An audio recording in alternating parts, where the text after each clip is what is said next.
Hey guys, chess.com Classic has just concluded, and let me share with you some condensed thoughts and insights on where the chess world is headed and what the results mean for the current standings, who's who in the chess world. And of course, we'll talk a little bit about the upcoming esports World Cup in Riyadh, where chess will be represented for the first time in history of the game. So first of all, what I wanted to say is that Magnus is still the GOAT. Well, it's not like news to anyone who's following chess. This guy knows how to play chess. He's just like demolishing everyone. And in this tournament, he complained in the after finals interview, he complained that he did not get enough games. He did not get to play enough games. He did not get the training that he needed to warm up before the upcoming Norway chess event, which is very funny. So he has won every match in a convincing fashion. He did not require any Armageddon, which is the format that is played if a match is tied. So there were no ties. He defeated everyone. The strongest players of today cannot compete on equal terms with Magnus as a rule, unless he is in bad shape or they are in top shape. Sometimes some of them can compete, like MVL has won a couple of such matches against Magnus in such format, and Alireza, I think, and Hikaru, but these are exceptions that prove the rule. We are still living in the Magnus era. That's the first conclusion that I have. Gukesh, that's the second topic I wanted to discuss. He also played. It was not his tournament. At some point, he lost 5 games in a row. Like, he lost 3 games in a row to Fedoseev. We'll talk about Fedoseev as well. And he lost then 2 games in a row to Arjun. It should be noted that those were not like lopsided, one-sided victories. And in the second game against Arjun, for example, Gukesh was winning. He just squandered the advantage. But clearly, he's struggling currently. He has had several bad tournaments in a row. For example, in Romania, super bad classic, he also finished with a minus score. He's lost some rating. Before that, freestyle chess, he also performed had one of the weakest performances in the tournament. Even though freestyle chess is like a different type of chess, but clearly he needs to find his footing. Maybe some people say this is similar to Dean. After winning the title, he had some problems. I don't know. I'm hoping that Gukesh will come back. Actually, I'm sure that he will come back. He's still very, very extremely young. So I'm very optimistic about his future, but this is a tough top patch that he will need to overcome. Then I wanted to speak about Hikaru a little bit. Hikaru has delivered a fantastic performance, defeated lots of top guys, including Nepo, for example, and Dean. About Dean, we will also talk a little bit. He played on equal terms with Magnus. That was a fascinating match. This was the winners bracket finals. And Hikaru, in his post-match interview with his team on the stream, including James Canty, I think James asked him some question about, are you satisfied with your chess, something like that, and Hikaru said, it's surprising that I was really enjoying my chess, I think I played well, and of course we mere mortals cannot fully appreciate the challenge, but this is very challenging to play on equal terms with Magnus, and the match was really equal. Hikaru gave Magnus probably the toughest fight. So Hikaru is still there. I hope that he will not retire soon, which he sometimes threatens doing. We will see how he performs in Norway chess. Also, there was this sensational event where when Hikaru resigned in a winning position in his last game against Magnus. He doesn't see rook g3 yet. Magnus played it like it was winning. This is such a crazy... He resigned! Oh my god, he resigned! Well, that happens, but that's just a proof of the old saying, never resign. Russians like to say, Russians do not resign. Русские не сдаются. Well, I think that if we speak about chess and not like military stuff and politics, this is a very good saying.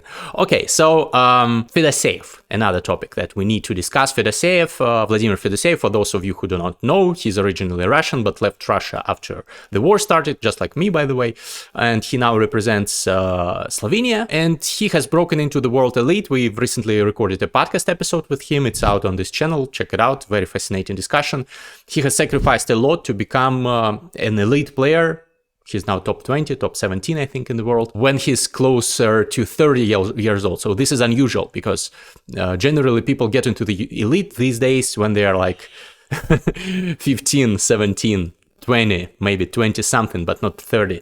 So kudos to him. Much respect for his hard work ethic. I think it shows that he has broken into the world elite. The fact that he has scored such an incredible performance here at the chess.com Classic. For example, he finished clear first, 7.5 points out of 9 in the qualifier stage, ahead of lots of top players. Like most of the world elite was playing there, and he finished first ahead of all of them. And then he defeated Gukesh in the match 3-1. Then he loses a very close match to Nepo in the Armageddon, so he drew Nepo in the main part of the match.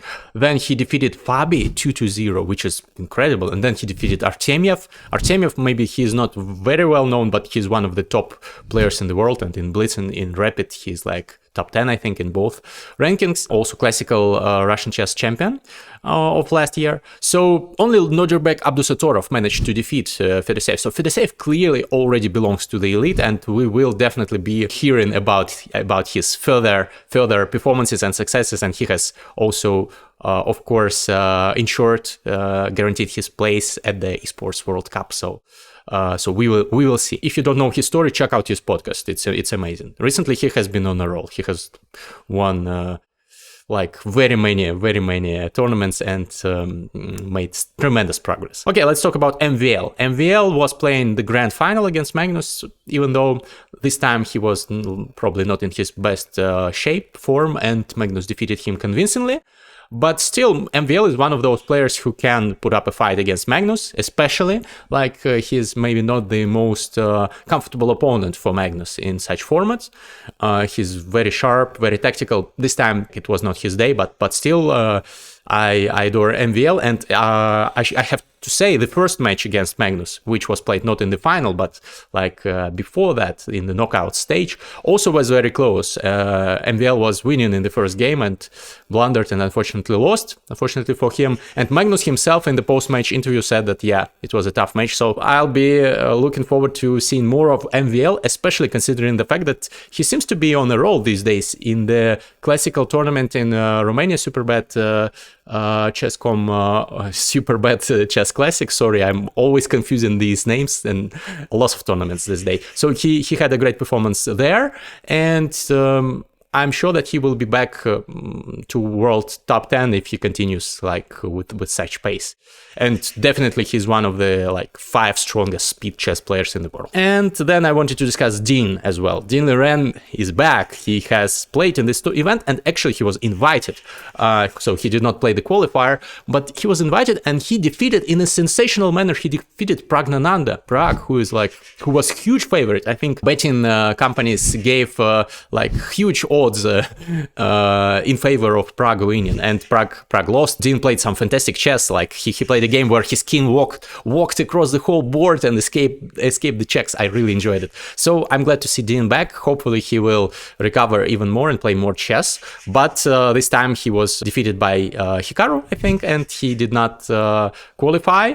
Hopefully we'll see more of him. And then last comment that I wanted to say, last insight that I have, is that the system of those online chess events is very strange. It's not just me that says this. For example, Anish Giri, another top grandmaster, also was on my podcast. By the way, he's currently playing in Sharjah in the UAE and leading an event, gaining some rating. So cheers to Anish. So Anish said in one of his tweets that it's weird that like these events for chess.com Classic and the previous one, the Chessable Masters, they are parts of qualification stage to the Esports World Cup. But people who have already guaranteed their places in the finals in Riyadh, they are also playing those events, and they sometimes can like distort the results. Because, for example, imagine you're playing Magnus in the first stage of such an event, you get knocked out, and then you lose your chance. Well, you get to the loser's bracket, but like it's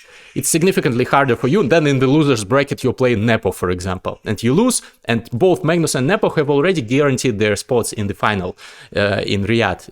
They already had this before this event. So this is unfair because you were kicked out because of two like beasts who already like should not be in this tournament. This is a qualification tournament. So this is a very logical comment by Anish. I agree with him. So something should be done to the system. I understand that this is the first year that chess has been included into this esports competition. So something will be done, I think, next year. And the second thing is that there is actually an alternative way to qualify that is currently on the cards. Currently, today, I think they play this tournament. It's called DreamHack in Dallas, Texas, US. And four spots to get into the finals, the esports World Cup. 4 spots are decided there. So 12 spots were decided on the basis of those chess.com events, and 4 spots are decided in this tournament in Dallas. And almost no one is playing. Like, I'm looking at the table here. Alexei Sarana, very strong former Russian player, now Serbian player, is playing around 2700 he is. And then all others are not in the elite. Well, there is Alexander Bortnik. He is one of the strongest blitz players in the world. So, okay, we can call him like close to the elite. But all others, people leading the tournament currently include, for example, Rahul Srivanchav and Oberoi Shelev. They are not well known, and actually, I'm sorry, I'm sure they are great chess players, at least very, very decent, but I haven't even heard of them, and I'm a chess geek who has heard of lots of chess players. So definitely, like, competition there is not as harsh and not as hard as in the chess.com event. So this is like a life hack. If you want to qualify for the esports World Cup, you should have gone to Dallas. Now it's too late. The tournament is already underway.